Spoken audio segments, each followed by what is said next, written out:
Slides. You deserve the best. Illusion. Transurfing suggests that we should be careful when tempted to interpret illusion as pure fantasy of the mind. Dreams, hallucinations, psychotic reality perception, and even reality itself are all generally referred to as illusion. With the exception of psychosis, the perception of a different reality is more than just a fantasy of the mind.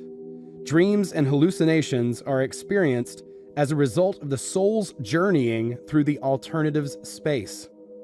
Illusory perceptions of reality are often experienced when we glimpse other sectors of the information field that have not yet been streamed into the pathways of material reality.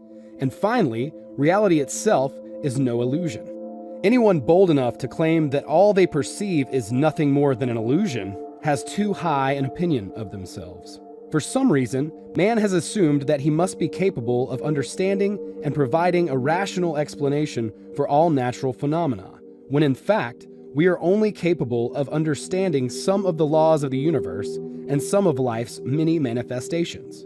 For not all natural phenomena are subject to rational explanation. On the one hand, declaring that some of the things we witness are illusions is an acknowledgement of our failure to provide a logical explanation for everything, and yet on the other hand, the capacity of the intellect is overestimated in the claim that the illusion is generated by the brain or imagined by the mind. When people are under the powerful influence of drugs or alcohol, they lose control of their awareness, as we do in dreaming. When this happens, the subconscious mind becomes attuned to unrealized areas of the alternatives space. Perception roams the virtual sector while the body remains in the physical sector, i.e. the material world. We may walk along familiar streets and buildings, but see things in a distorted light. People and places will look strangely different because the scenery has changed, becoming half dream and half reality. Similarly, psychotic patients may perceive an unrealized sector of the field whilst their body is present in a realized sector. In this case, the individual's perception is attuned to a sector in the alternative space where not only the scenery is different, but the scripts and roles have also changed.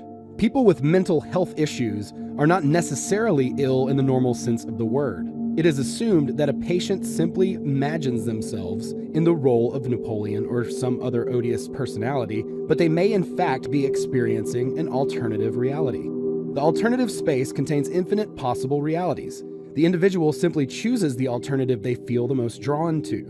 When the conflict between heart and mind reaches its peak, and the tortured soul can no longer bear the harshness of physical reality, personal perception usually ends up in a virtual sector of the information field, leaving the body to continue living out its existence in the material sector. A psychiatrist once shared the story of a female patient who suffered a pathological desire to have the ideal husband and children. Expressed using the terms of transurfing, the importance the poor woman had attributed to having the ideal family was right off the scale. In the end, she married a man who brutally abused her and was herself unable to conceive a child. Real life became unbearable, and the woman ended up in psychiatric unit, having lost all awareness of the materialized sector of the alternatives space. Her body remained in the material world, but her awareness had attuned to a virtual sector of the alternative space in which she was idyllically happy, playing the role of wife to an English lord and mother to perfect children. The woman's perception was totally focused on a virtual sector of the field, and yet to all intent and purpose, she appeared to be living in the same material world as everyone else. Why is it that virtual sectors of the field that are the focus of the mentally ill are not transformed into physical reality? Doctors try to help psychiatric patients with contemporary medicine, but many patients are actually happier living in an illusory world, which they find a great deal more pleasurable than the physical reality they previously had to endure. What these people are experiencing is not really an illusion as such, but an unrealized alternative of reality which exists in the information field just as fully as the sector that exists as a physical manifestation. As we have already said, an alternative reality is transformed into physical reality when thought energy is programmed in a state of complete harmony between the heart and mind. Obviously, it is not possible for a psychiatric patient to embody this kind of connection. Perhaps the distortion between the material world and virtual sectors is too great, and so it would require too much energy to realize the virtual sector in the material plane. A contemporary Napoleon, for example, would be an extraordinary occurrence and an alternative reality that lies far beyond the potential limits of the alternative's flow. There may also be other reasons that we are currently unaware of. As far as perceiving alternative realities, we are also capable of experiencing a false, distorted perception of our physical reality. A person's manner of perception greatly depends on the information they have absorbed in childhood. In a well-known experiment, 2 kittens were kept in different environments. One kitten was kept in an environment that contained no vertical objects, and the other in an environment that contained no horizontal objects. After some time, the kittens were both brought into an ordinary room. The first kitten was constantly bumping into chair legs because in its perception, vertical lines simply did not exist. And the second kitten, who could not comprehend the phenomenon of horizontal lines, constantly slipped down the stairs. Of course, the mind is capable of great imagination and fantasy, but only within the relatively narrow limits of its accumulated experience. The mind can only construct a new model of a house from the bricks of a previous design.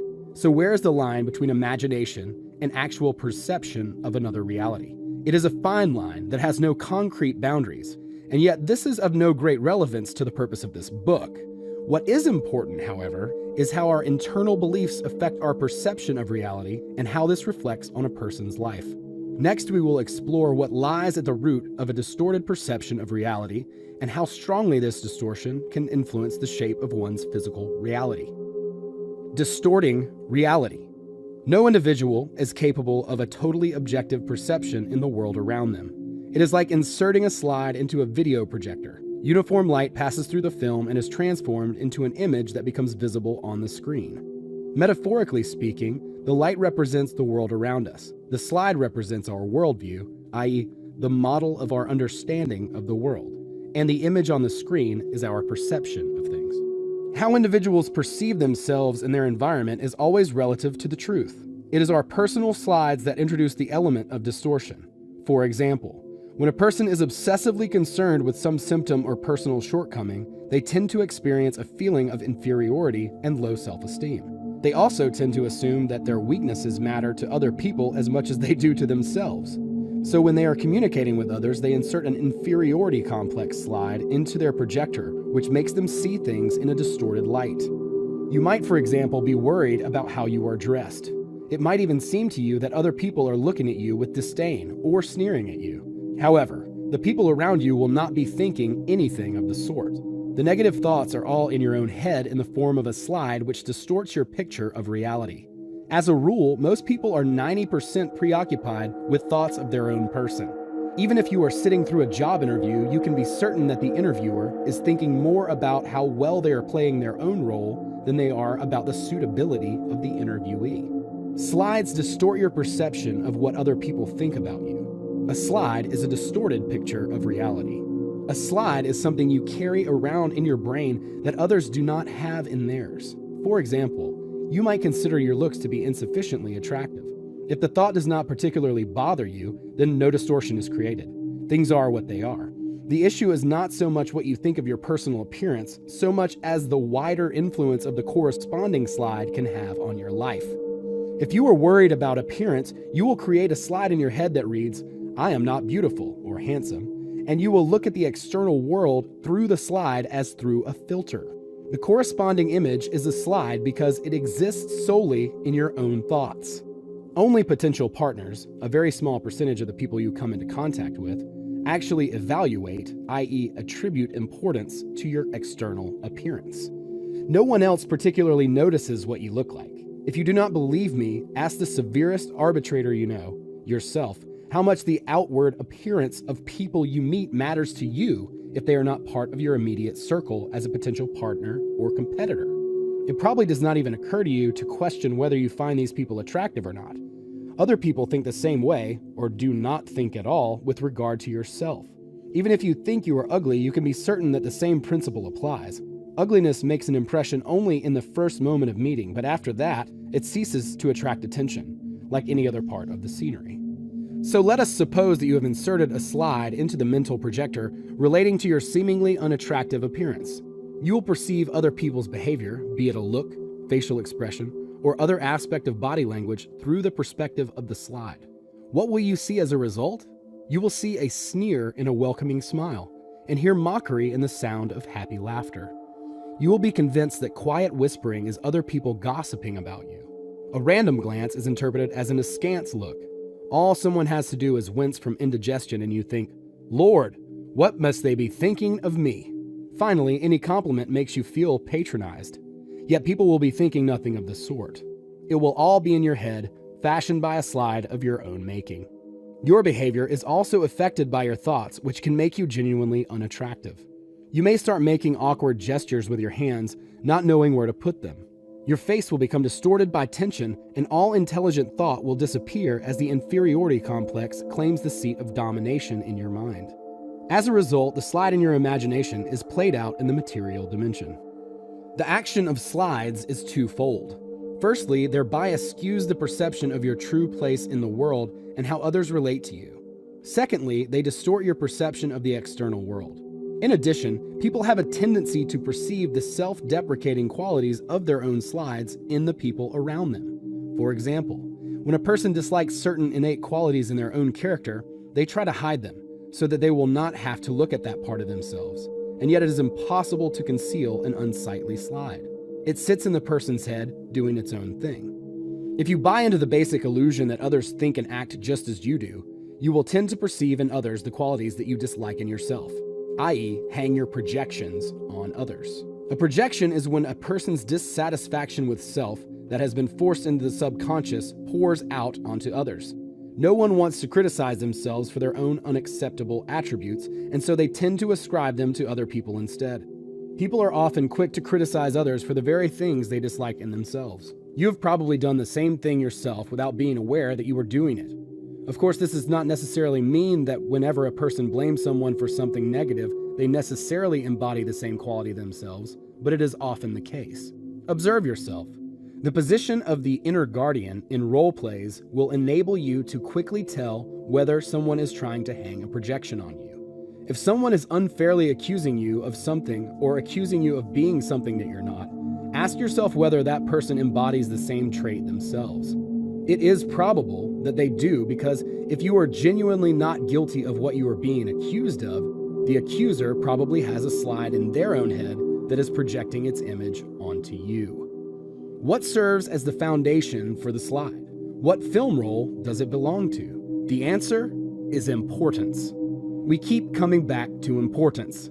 You worry about your outward appearance because it is important to you. The slide lives in your head alone, given that your appearance does not matter to anyone else for any particular reason. Ugliness or physical deformity is just part of the scenery to everyone else, because to them it is of no personal significance. Other people note the appearance as unusual, but nothing more. It is the biased slide of importance that claims an unusual appearance to be ugly.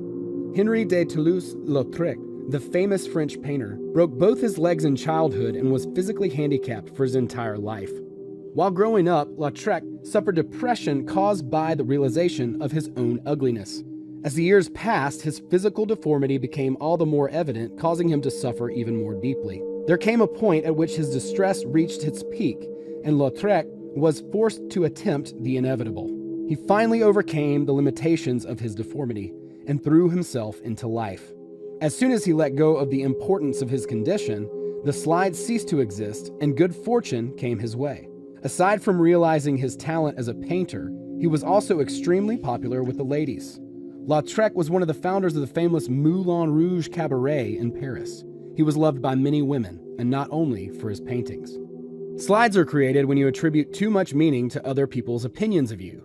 If it matters to you what other people think of you, and yet you do not know what their opinions are exactly, a slide will take firm root in your mind. The slide is a product of the imagination, and so it can be called an illusion, and yet it is an illusion that can deeply affect a person's life. Slides are one example of how outer intention can act to your detriment, irrespective of your personal will. As a rule, a negative slide is generated by unity between heart and mind. As you may remember, outer intention works flawlessly under these conditions. It catches the owner of the negative slide and carries them to a sector where the content of the slide is expressed to its full intent. The transition does not take place straight away. It is a gradual and consistent process which lasts for as long as the slide remains in the person's mind. The light strokes a person sketches onto their negative slide when they first get a whiff of importance become sharper and eventually end up larger than life. If a person hates being plump, they will continue to put on weight. And if a birthmark bothers them, it will continue to get bigger. If a person considers themselves basically inadequate, they will quickly receive confirmation that this is the case.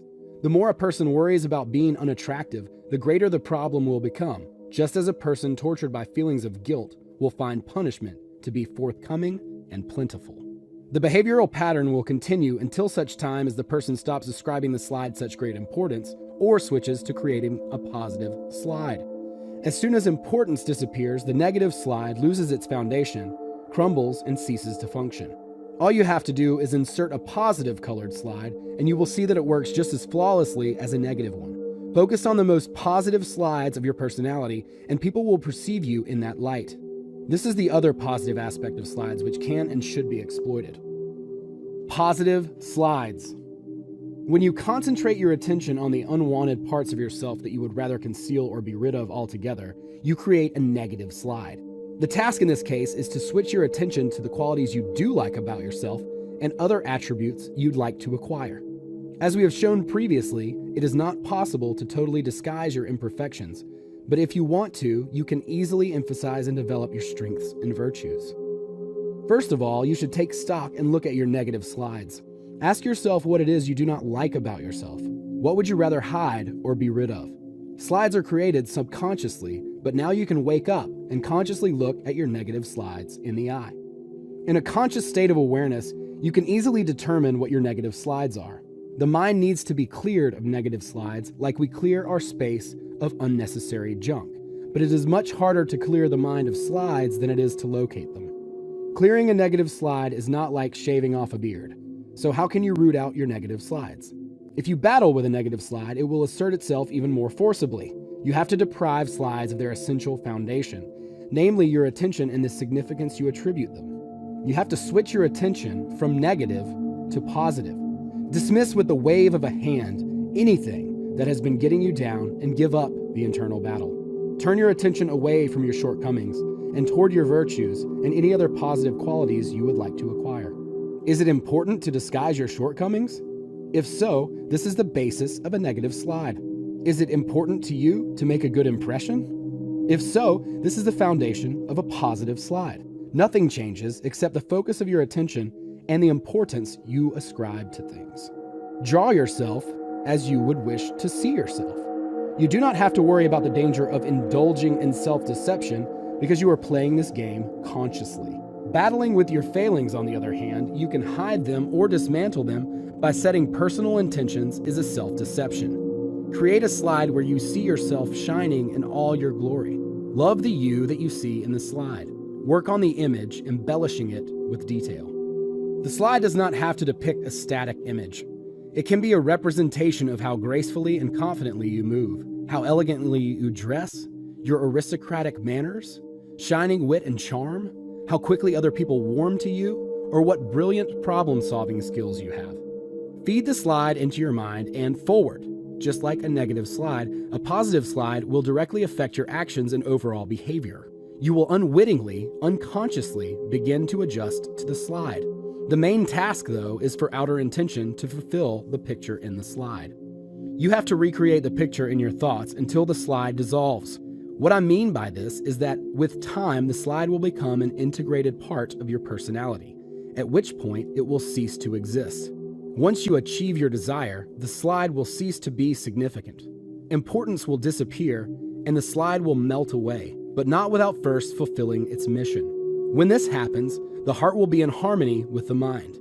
The slide's mission cannot fail to be fulfilled because you desire it with both your heart and your mind. When the mind tries to transform a slide into reality by itself, your heart knows that it is just playing a game of masks. On the other hand, if you systematically and consecutively consolidate the slide's image in your thoughts, the heart will get used to it and agree to integrate the slide into its essence. Remember that outer intention will not realize the slide immediately. It requires time and the effect is gradual. As you can see, it really is not that difficult to achieve the desired result. It is all about the will to have. The pictures you draw on your slides can be connected to any qualities you think are lacking. However, it is important to be aware of how realistic it is to manifest your slide in physical reality.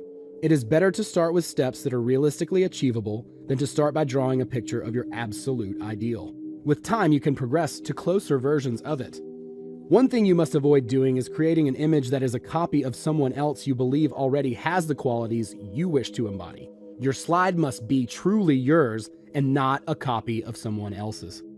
We will return to this idea in more detail in the next chapter. For now, it is enough to say that any quality you admire will have an aspect to it that you can apply to the initial stages.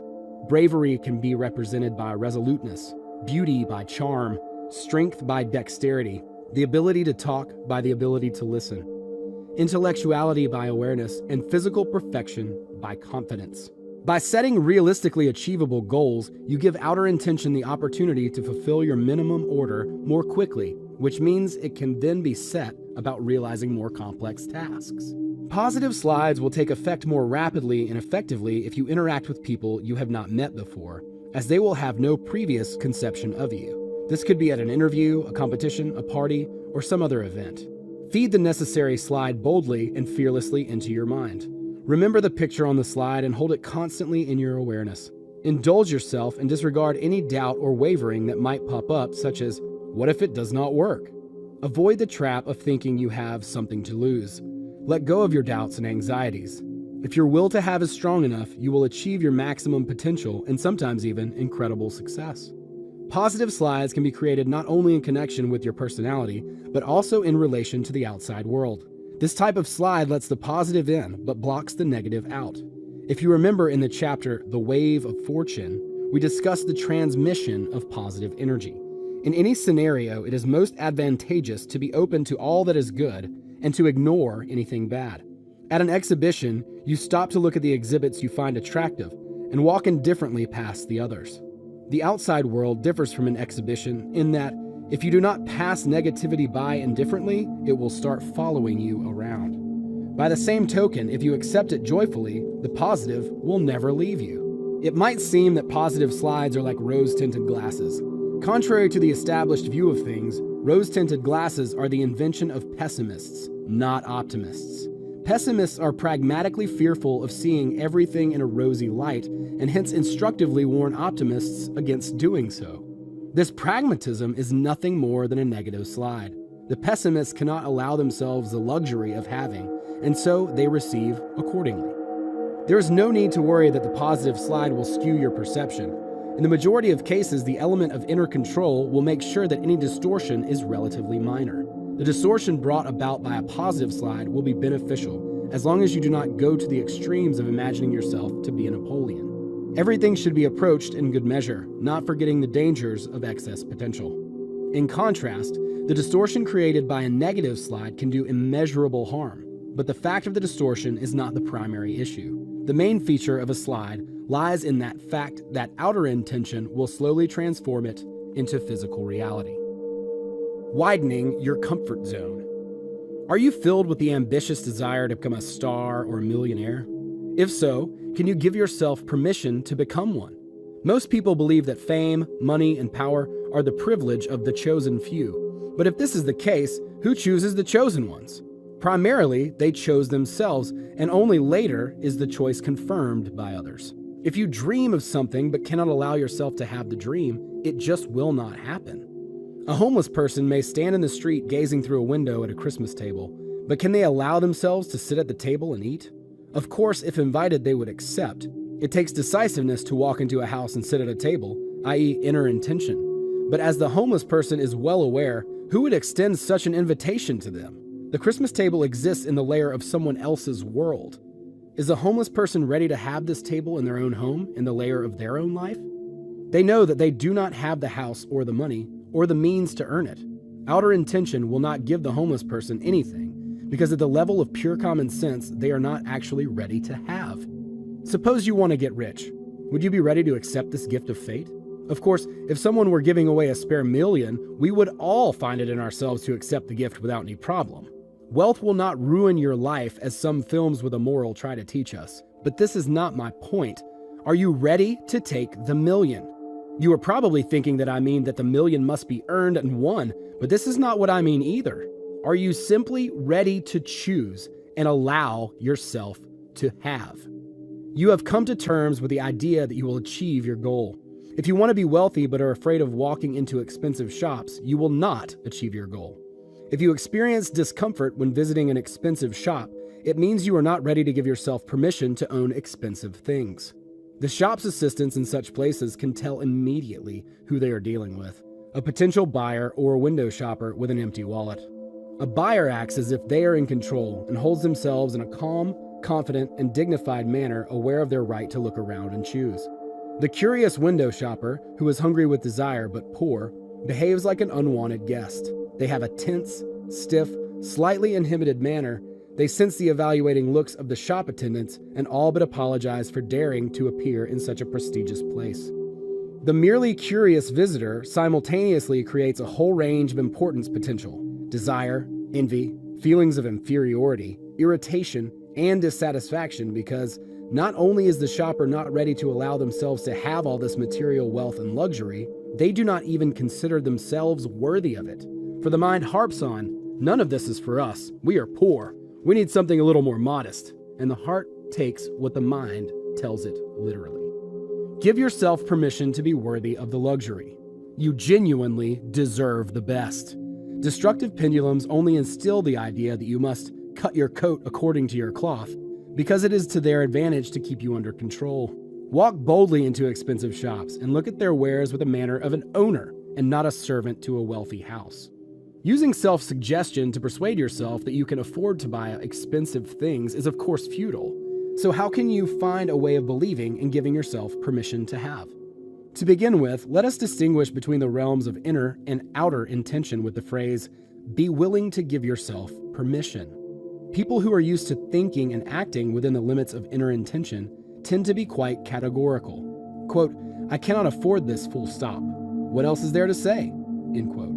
Well, it is true that there is not any point in trying to persuade yourself that you can afford something expensive when all you can feel in your pocket is an empty wallet. Here, though, we are talking about something else. Inner intention entails the decision to act, i.e., to find the money. However, because the money is not there to find, the mind announces a pragmatic verdict. You really will not achieve anything at all if you act solely within the realms of inner intention. Outer intention will not hand the goods to you on a plate like manna from heaven either. For how can something come to you if even you will not give yourself permission to have it? Outer intention requires the will to have. In other words, considering yourself worthy and knowing that it all comes down to your personal choice. With outer intention, it is not so much a matter of believing as knowing. In your heart, you always doubt that a dream can really come true, and so just being willing to take the necessary action is not enough. If you do not actually believe that your dream can come true, you will not feel worthy of it either, or you will doubt that the goal is realistic. People who become celebrities and millionaires are no different to the rest of us in their abilities, but they do distinguish themselves in being able to give themselves permission to have the things they want. It is essential to give yourself permission to have. The feeling is similar to riding a bicycle without stabilizers for the first time, when suddenly all doubt, hesitation, and verbiage disappears, leaving nothing but the wordless clarity of knowing.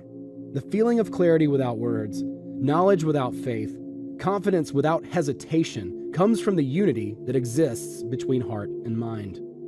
When you experience this state, you sense your own oneness with the silent force that rules the universe.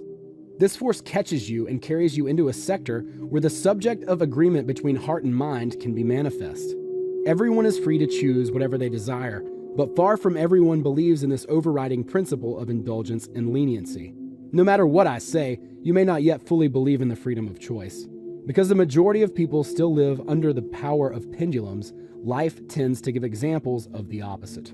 Even if you have freed yourself from the clutches of pendulums, freedom of choice may still lie beyond the limits of your comfort zone. It seems too unreal, too implausible to have freedom of choice in a world of pendulums.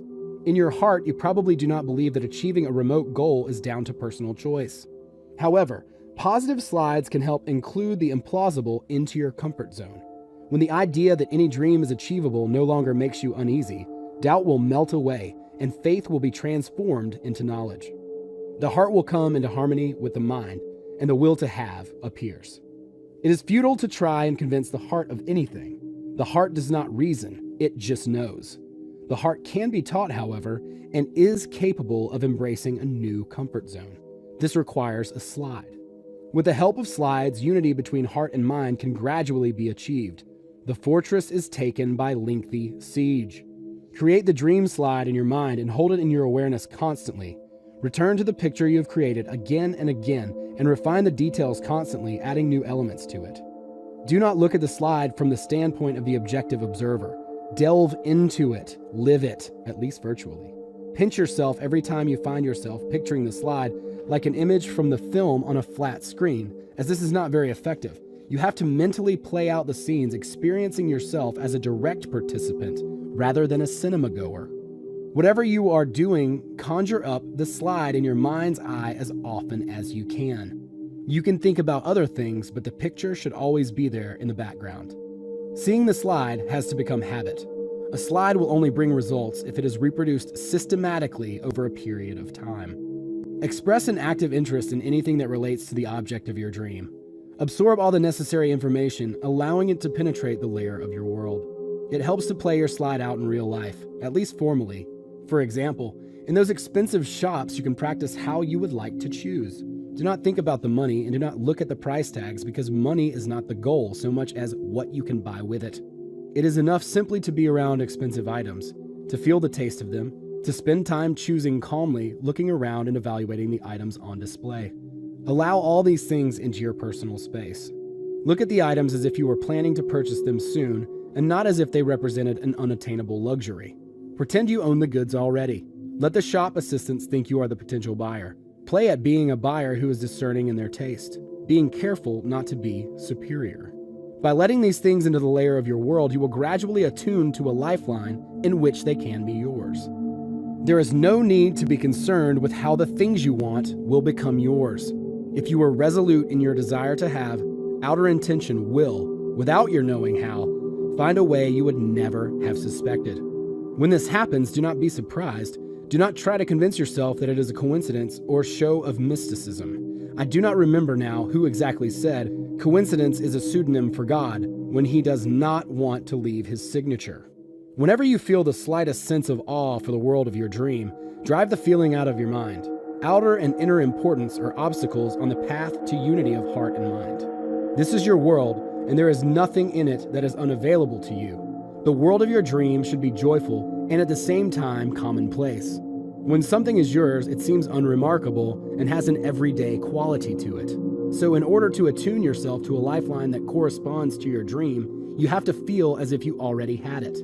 You are consciously playing a game, not just kidding yourself. There is no better example of the will to have than the new Russian billionaires, who are now more numerous in Russia than in the developed countries of the West.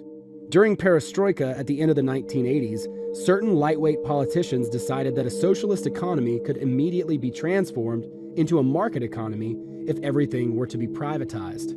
Those who understood the significance of the moment and happened to be right next to the feed box got rich straight away without any particular effort or manpower. Everything that had belonged to the state during the socialist epoch, such as oil, gas, gold, and diamonds, as well as various natural, industrial, and intellectual resources, instantly became the property of a small handful of oligarchs. What had been common property now belonged to a small handful who had never studied business management, unlike the real billionaires who had to actually earn their millions. All those who found themselves close to the feed box had to do was put out their hand and shout, "Mine," and then seal it with a legal document.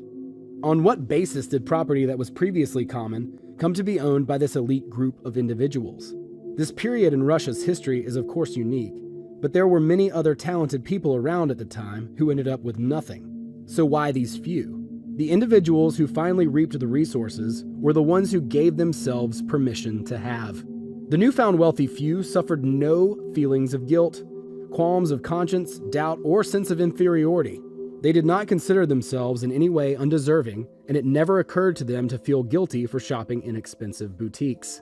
They had the will to have, and so dispassionate outer intention gave them what they wanted. And yet you would think this approach implausible. Visualizing the goal. The transurfing methods proposed for reaching personal goals lie beyond the realms of common sense and conventional worldview. Of all known unconventional methods, visualizing one's goals has most in common with the methods of transurfing. Visualization involves using the imagination to create a mental picture of a goal in as much detail as possible and carrying the picture in your mind. The conventional worldview would say that this visualization is a waste of time. It is true that distance is covered by the one who walks the road and not by the one who sits around lost in daydreams. However, imagining a mental picture of the goal has the same deciding weight as the actual process of achieving it for reasons you are already aware of. The one who simply walks the road will achieve average results and live the same life as everyone else, making their own fine contribution to the majesty of common sense. In contrast, the pilgrim, who has the methods of transurfing at their disposal, is capable of achieving the kind of results that common sense can only attempt to explain, grasping the notions of luck, coincidence, and fate's chosen few. From the point of view of common sense, transurfing seems to turn everything on its head. The same, of course, can be said of common sense from the view of transurfing. If you do not want to live like everyone else, if you do not want to be content with mediocre achievements, if you strive to experience life to the maximum, then you are a pilgrim. In transurfing, the pilgrim is not Lady Fortune's chosen one. On the contrary, Lady Fortune is the pilgrim's choice. You can achieve anything you want if you succeed in toppling the monolith of common sense. This does not mean floating in the clouds, quite the opposite. It means coming back to earth and grounding, because the majority of what we call common sense is nothing of the kind. You will have seen the truth of this several times already, and many more unusual ideas await you yet. We still need to answer the question of why visualization does not always bring about the desired result. Even dedicated followers of alternative psychology and all things esoteric cannot totally depend on visualization for success. Various visualization techniques exist, ranging from quite simple to more complex versions, and they all work to varying degrees of success. Sometimes they work, and sometimes they do not. Like me, you may find this level of reliability unsatisfactory, and so I would like to reassure you from the outset that the technique used in transurfing is slightly different. As long as it is practiced according to the rules, transurfing offers a no-fail visualization technique. There are three common types of visualization techniques. The first type is the dream. From a practical point of view, this is the weakest and most unreliable form of visualization. There is no harm in dreaming, but in terms of transformation, it is fairly useless. Dreams do not come true. As a rule, those who love to fantasize are not actually expecting their dream to be realized. They might think they do, but deep down they either do not believe it is really possible or lack the intent to have and act. Dreamers look at their dreams in the same way as they gaze at the distant stars. When you hint to them of castles in the sky, they close up like an oyster clamps its shells shut. Leave my dream alone! When you define the goal of the dreamer with more precision, you find that it is in fact just the process of dreaming and nothing more. The second type of visualization is the film. I do not mean the kind of film one watches at the cinema, but the kind of film people watch in their mind in relation to their desires. This is different to simply dreaming because the process is initiated consciously. There is the intent to have and to act, and one action undertaken includes visualizing the realization of your desire as if you were watching a film. For example, you want to have your own house, and so you imagine the house of your dreams in all sorts of different ways and in all its detail, i.e., according to the rules of visualization. In your mind, you will probably have a very clear picture of what the house looks like and will hold the image in your mind's eye every day. If you fulfill this task perfectly, you would expect to see the desire materialize. But guess what? You will see much the same or exactly the same house that you imagined, but it will not actually belong to you. It will be a house that belongs to someone else because you get what you order. If you work conscientiously on visualizing your perfect house, but do not explain to the waiter that the house belongs to you, the waiter will simply carry out your order perfectly. You can end up being so busy with the quality of the visualization process, like they teach in the books on the subject, that you forget about the most important thing: who owns the house? This is the key mistake most people make when they practice this type of visualization. The film remains a film they will never participate in. They end up staring at it like a beggar stares into a shop window. In the third type of visualization, the person plays a role in the film rather than simply observing it. This type of visualization is much more effective. By playing an active role in the visualized material, you set the parameters of your thought energy to the corresponding lifeline. For example, if your goal is to have a new home, there is no point in looking at it in your thoughts as you would at a painting. Create a kind of virtual waking dream. Enter the house. Walk through the rooms, touching things as you go. Sink into an armchair across from the fireplace and feel the cozy warmth and smell of smoke. Put a couple of logs on the fire. Go into the kitchen. Take a look in the fridge to see what you can find. Go sleep in a comfortable bed. Do you feel relaxed? Sit at the table with your family. Have a housewarming party. Move the furniture around. Touch the grass in the garden, noticing how green and soft it is. Plant some flowers. What are your favorite? Pick an apple from the tree and eat it. Make yourself at home because it is your home. Do not look at it with the eyes of a suffering dreamer, with awe as if it were something unavailable or some distant prospect. The house is already yours. Act as if it were real. As you know, the visualization described above represents a slide. This kind of slide will widen your comfort zone, and with time is sure to be materialized, although when exactly, no one can say. You may have to wait a long time. It all depends on how you work with the slide. If all you do is play with it for a while and then forget about it, you will not have much to hope for. There really are no miracles. It is important to remember the following points when working with a slide. Firstly, if you lose passion for your goal, it will dissipate. And if you have to force yourself to work with a goal, you will soon become fed up with it. If this is the case, you should ask yourself whether you really need the slide or not. Secondly, it is worth remembering that outer intention does not manifest slides straight away. It gradually brings you closer to the targeted lifelines. It requires patience and perseverance. Perseverance is essential only in the initial stages. Once visualizing the slide becomes a habit, you will not have to force yourself to remember to do the exercise. Finally, if the goal itself is not your personal goal, but a goal mixed up with pendulums, you will not be able to generate the necessary state of unity between heart and mind required to achieve it. We will talk more about this in the forthcoming chapters. If you strive toward your goal with all your heart, then visualization of the slide will definitely bring results. When you acquire the genuine will to have, outer intention will find a way of realizing your goal. If you think the slide represents the entire method of visualization in transurfing, you are mistaken. Even a slide of the highest quality can take a long time to materialize, particularly if the goal lies in a fairly remote sector of the alternative space in relation to your current lifeline. The process of reaching the goal, however, can be quickened with the help of transurfing visualization technique. Soon you will learn what that is. Visualizing the process. Let us practice this task a little and imagine that your main goal is to get rich. In an attempt to reach this goal, you practice visualizing a suitcase stuffed full of notes. You do the exercise according to all the rules of the third visualization type over a relatively long period of time. What will the result be from this practice, and when will it show itself? The answer is that there never will be any result. You can practice this exercise every day for the rest of your life, and at best, you will see suitcases crammed full of money a little more often, most probably in films. Your chances of finding the treasure or winning the lottery are very slim, and who wants to rely on chance? You will wonder why this is. After all, in your thoughts you constantly open the case, take out the money, rearrange the notes, stroke them, and all but eat them. If the third type of visualization is more than just a film, what is the problem? And what about that all-powerful outer intention? From the point of view of transurfing, there are two mistakes that undermine the example of visualization shown above. The first is that your true goal is not really a suitcase filled with money. Money is an attribute, not a means, and certainly not a goal. We will talk more about personal goals later. For now, we will push ahead.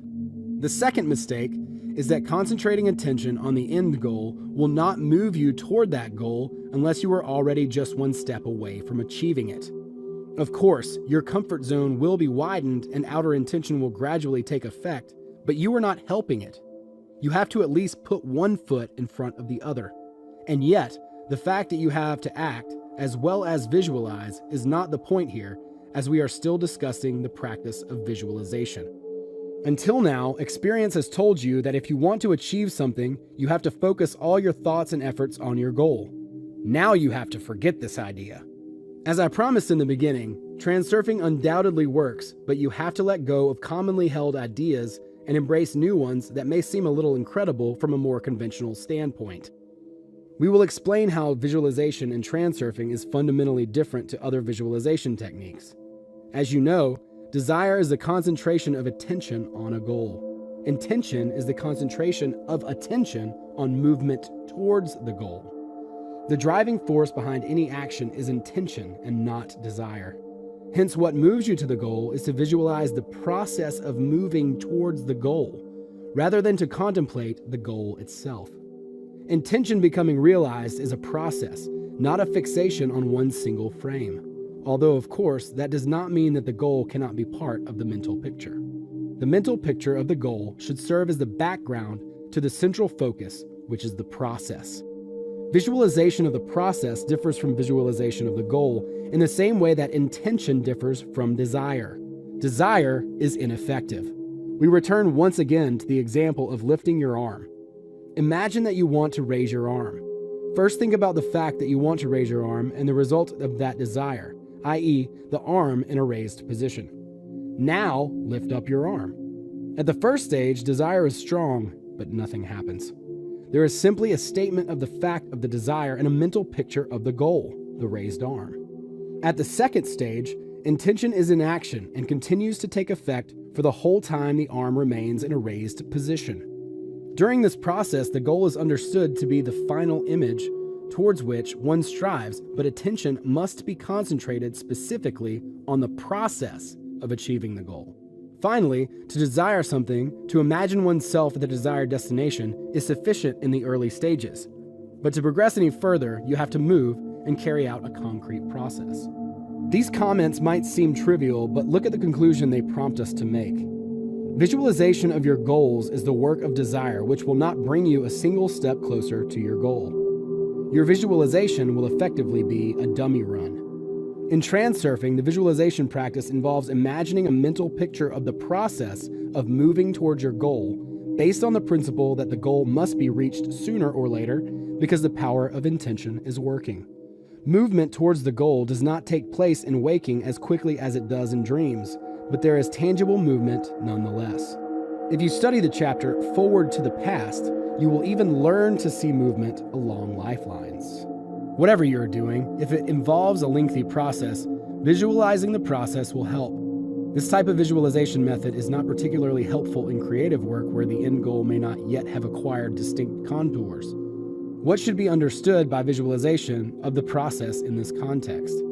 You might be working on a piece of artwork and have an idea of the general qualities you wish the piece to convey, but not yet know how exactly it will turn out. When you take a break from your work, imagine that the piece you are creating is constantly improving. Today you complete certain details. Tomorrow you plan to add a few new touches. Imagine to yourself that your creation is becoming all the more transformed. You give it ever new qualities and it becomes a work of art in front of your very eyes. You are content, engrossed in the creative process, watching your baby grow with you. You will automatically know what to visualize in any situation.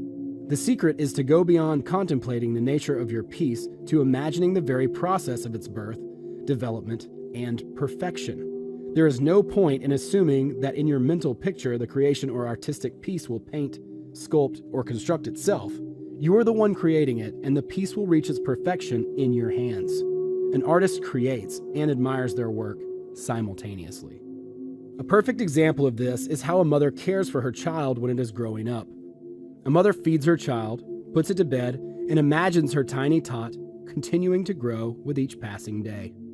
She takes care of her child at the same time as constantly confirming her admiration of its beauty.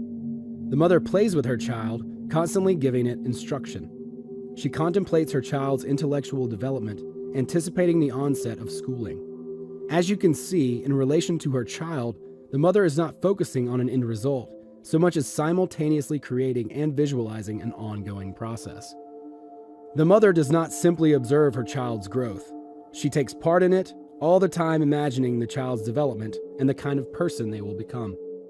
If what you are creating is a computer program, every day when you finish work, imagine that the program is gradually becoming more effective and easier to use, and how the next day you will impress everyone with new enhancements.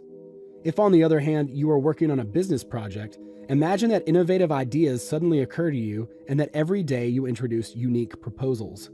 Observe the growth of your project and give yourself permission to feel assured that it is being transformed into an example of best professional standards. If you are working with your body, nourish it as a mother does her child. Imagine that your body is gradually acquiring perfect form.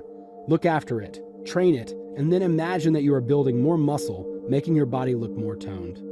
Whatever the focus, visualize the process. Visualize the means by which your project will reach completion. Contemplating the end result will expand the limits of your comfort zone, and so in this sense it has value. But visualizing the process of moving towards your goal will significantly quicken the work of outer intention. Do not worry if you do not yet know how your goal can be realized. Continue to visualize your slide calmly and systematically. Once the goal fits easily within the limits of your comfort zone, outer intention will present you with a means. There is no need to rush about stressing over how to find a way of achieving your goal. Do away with importance and trust the alternatives flow.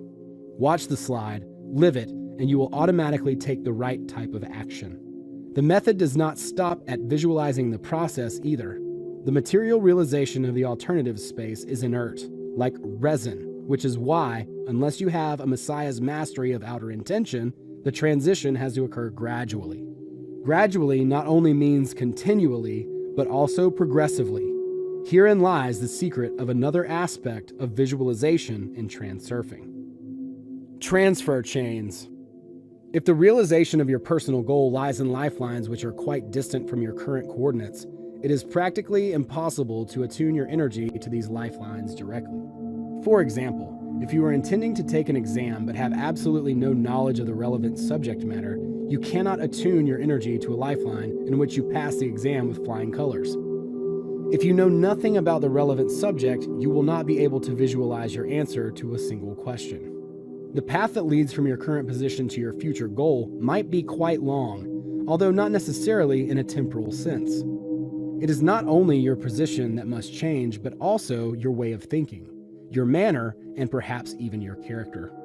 You cannot attune the parameters of your energy to any level of precision without actually walking the path.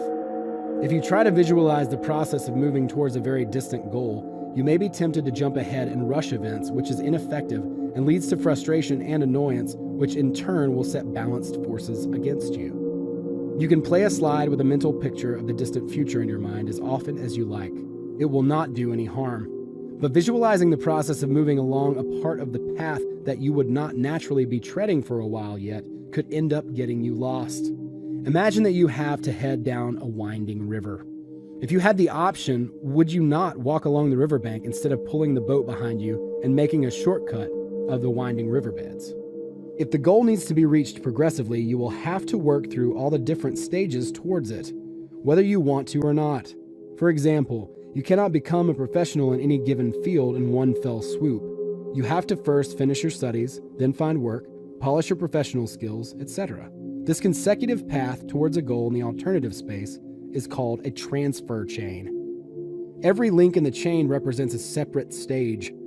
Because the individual stages are linked together in a chain, it is impossible to move onto any given stage without having completed the one immediately before it. For example, you cannot study for a master's degree before finishing your first university degree. Each link in the transfer chain is made up of interconnected and relatively homogeneous sectors of the alternative space. The path to the goal is made up of transfer chains, and the alternatives flow. The alternative space is inherently an ordered structure, which means that if you try to create a path to your goals in an unordered fashion, you will never reach them. You already know that in order to avoid disrupting the balance and losing a sense of the alternatives flow, you have to be careful not to create excess potential. Do not slap your hands on the surface of the water, and do not fight against the current. That just leaves one more rule, which is to practice visualizing the process of moving toward your goal at your current stage only. You can picture the end result as often as you like in the form of a slide, but the process should only be imagined within the context of your current link in the transfer chain. There is no need to hurry. Everything happens at the right time. Now we can give a final definition of visualization in the transurfing method as mentally picturing the realization process of your current link in the transfer chain. Mentally picturing an image helps to direct thought in the necessary direction. If thoughts are given just a little push, they will continue of their own momentum, both in a script as in dreaming. The goal is achieved by living out the link's realization process in both thought and action. As you can see, the approach is actually quite straightforward. It is not difficult to determine the separate links in your personal transfer chain. What if the sequence of movements towards the goal is not known to you yet, or you have no idea by what means or paths your goal might be achieved? Do not worry. We will repeat the steps you can take below. If you do not know yet how your goal might be realized, do not worry. Just continue visualizing your slide calmly and systematically. Once the limits of your comfort zone have been widened enough to embrace the goal, outer intention will offer up a suitable means to achieve it. There is no need to stress over finding the right way of achieving your goal. The slide itself will nudge you to take the necessary actions automatically, even subconsciously. Eliminate importance, remain calm, and trust the alternatives flow. Here, I would like to add a few more words about signs. If you interpret a sign which you believe might point towards the possibility of achieving your goal, you should be aware that signs only relate to your current link in the transfer chain and only have a very tenuous connection to the final goal. In other words, indicators only relate to the particular road you are walking at the current time. You can interpret signs that relate to anything about the current link in the transfer chain. However, if several chains separate your current lifeline from your target lifeline, the signs you perceive will not serve as indicators for the goal itself. This does not mean that signs symbolic of a distant goal do not exist. It just means that you will not be able to interpret them sufficiently reliably from your current position. In transurfing, with the exception of a negative response from the inner voice, sign interpretation is considered to be the least reliable technique one can use, so it is not recommended that you attribute them a great deal of meaning. It remains only to clarify the place of the third type of visualization has in transurfing, and whether it is worth practicing goal-based visualization techniques. The answer is unequivocal. It is essential to practice goal-based visualization in any form that is convenient. The goal should be held in the mind in the form of a slide which helps widen the limits of the comfort zone and attune the frequency of your thought energy to the target lifeline. This is the sole function of third type visualization. In contrast, the physical shift to a target lifeline is accomplished by the workhorse of transurfing, i.e., visualization of the process of moving towards the goal. By visualizing the process, you unite your personal inner intention with outer intention. Summary. Illusions are not the result of fantasy, but the perception of a different reality. People present in the material world are capable of perceiving other realities. Inner convictions can distort a person's objective perception of the world. A slide is something you carry around in your own mind that others do not. Slides distort the perception of true reality. People have a tendency to hang their projections on others around them. Importance lies at the foundation of all slides.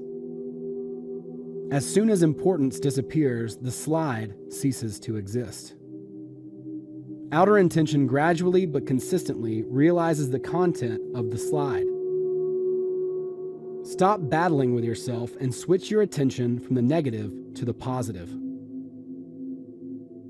Create a positive slide that is pleasing both to your heart and mind. Look at your slide more often, each time embellishing it with more detail. Never portray an image in your slide that is copied from another person. You will never receive anything that does not trigger your will to have.